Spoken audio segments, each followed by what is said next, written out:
बोलिए कृष्ण भगवान की जय। मथुरा में जन्मे कन्हैया त घेरेले अन्हरिया ललना टप टप चुमेला बदरिया त जगवाया जो ललना टप टप चुएला बदरिया जगवाया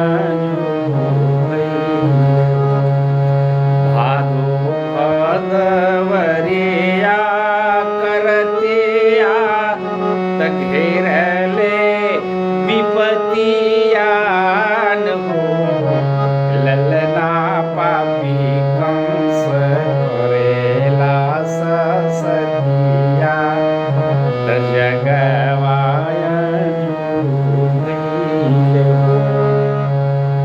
जिलिया में जन्मे नंदलाला त खुली गईले ताला हो ये ललना पहरू के गिरी गईले भाला त जगवाया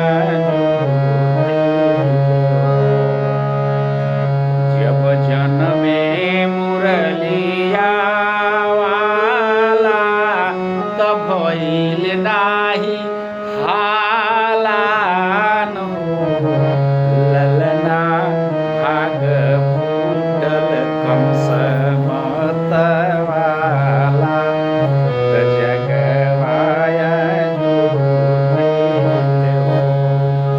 सुपवा में ललना धराई त जमुना फफाई रहो ललना जसोदा के घरवा